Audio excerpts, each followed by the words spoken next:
প্রিয়তমা স্ত্রী মারা গেছেন, নবীর চারটা কন্যা সন্তান, 3টা কন্যা সন্তান জোরে জোরে কান্নাকাটি করে, চোখে পানি আছে, জবানে কান্নার আওয়াজও আছে। হযরতে ফাতেমা কান্না করে, জবানে কোনো আওয়াজ নাই। আমার নবীর চোখেও পানি, প্রিয়তমা স্ত্রীকে হারাইয়া ফাতেমার চোখের পানি দেখা আমার নবী ডেকে বলে, মা এদিকে। ফাতেমাকে ইশারা দিয়ে কাছে ডাকলেন, ডাকার পরে জিজ্ঞাসা করেন, মা আমার 3টা মেয়ে কান্নাকাটি করে, ওদের কান্নার আওয়াজ শোনা যায়, তুমি কান্না করছো মা, তোমার কণ্ঠে কোনো আওয়াজ নাই। ভালো করে বুঝবেন, হযরতে ফাতেমা কান্নাকাটি করে, জবানে কোনো আওয়াজ নাই। মা বোন যারা বৈশা বৈশা আলোচনা শুনতেছেন, মা আপনার মা মারা যাক, বাবা মারা যাক, আত্মীয় স্বজন যেই মারা যাক, স্বামী মারা যাক, আপনি কান্না করবেন ফাতেমার মতো, চোখে পানি বের হবে, জবান দিয়া কোনো অহেতুক আওয়াজ বের হবে না। কথা বলেন ঠিক কিনা? কি খায়া মরছে, কোন দিন আসছিল বাড়ির বেড়াবা, এগুলো ঘটনা কইরা অনেক মহিলা দেখবেন কান্নাকাটি করতে করতে কাপড় কোন দিক যা তাও টের পায় না। হাজার হাজার মানুষ এসে বেপরদায় ওরে দেখে, কথা কয় না, ও পাগলি খালি কান দিলে হবে। রাগ করতেছে, মন খারাপ করেছে। বিশ্ব নবী দেখে বলে, মা ফাতেমা তোমার মা খাদিজা ইন্তিকালের পূর্বে আমার কাছে বলে গেছি, আমার 4টা কন্যা সন্তান আছে, আমার 4 মেয়ের মধ্যে ফাতেমা যেন আমার গোসল করাইয়া দেয়। সুবহানাল্লাহ বলে, আমার অন্য কোন মেয়ে যেন আমার গোসল না করাইয়া দেয়, আমার ফাতেমা যেন আমাকে গোসল করাইয়া দেয়। ও মা, তোমার মা মারা গেছে, যাও যাও তুমি তোমার মায়ের জন্য গোসল করাইয়া দাও। হযরতে ফাতেমা আম্মা জান খাদিজাতুল কুবরা রাদিয়াল্লাহু তাআলা আনহাকে গোসল করাইয়া দিলেন। আম্মা জান খাদিজা ইন্তিকালের পূর্বে কবরের ভয়ে আমার নবীকে ডেকে বলেন, নবী দীর্ঘদিন আপনার সংসার করলাম, হঠাৎ করে না জানি কোন দিন বিদায় হবে, কোন দিন আমি মারা যাই নবী জানি না, আমি আপনার কাছে কয়েকটা জিনিস চাইব। নবী গো,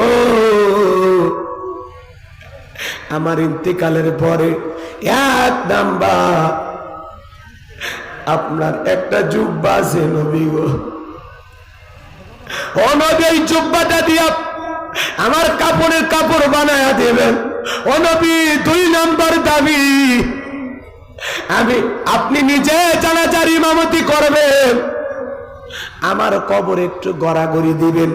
3 নাম্বার দাবি গো নবী, যতক্ষণ পর্যন্ত কবরের সলজব না হবে ততক্ষণ পর্যন্ত আপনি আমার কবর থেকে সরে আসবেন না। হযরত খাদিজাতুল কুবরা রাদিয়াল্লাহু তাআলা আনহা কেমন ভাগ্যবতী রমণী, যেই নারীটাকে আসমানের মালিক আল্লাহ সালাম দিয়েছিলেন। সুবহানাল্লাহ বল।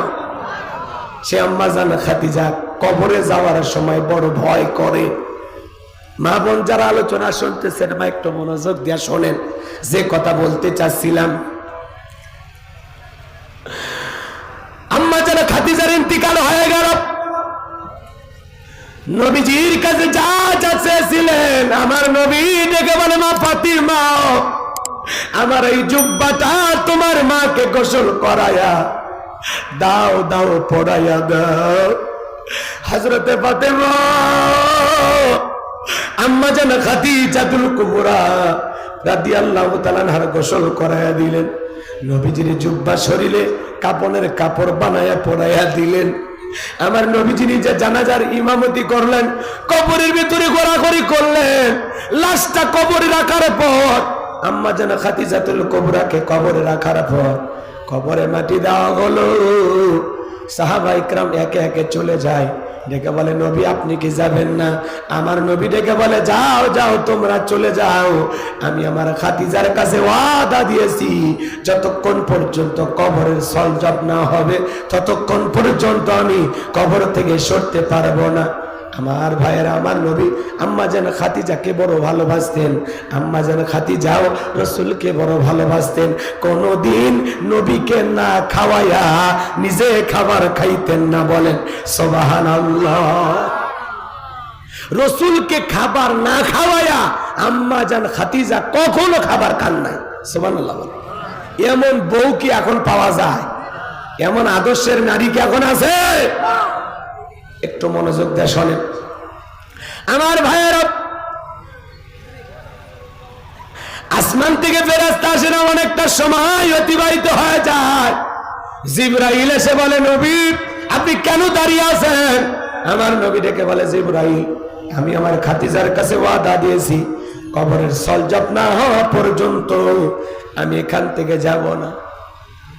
আমার ভাইয়েরা, জিবরাইল এসে বলে নবী যেদিন খাদিজাতুল কুবরা রাদিয়াল্লাহু তাআলা কবরের সলজবের ভয়ে কান্নাকাটি করেছিল, সেদিনই খাদিজার কবরের সলজব আমার আল্লাহ কবুল করে নিয়েছেন।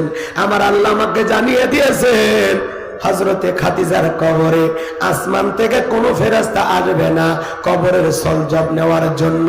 আমার আল্লাহ খাদিজার কবরের সলজবকে কবুল করে নিয়েছেন। সুবহানাল্লাহ, জোরে বলেন। সে খাদিজার ইন্তিকালের সময় ফাতেমা কান্না করে, জবান দিয়ে কোনো আওয়াজ বের হয়নি।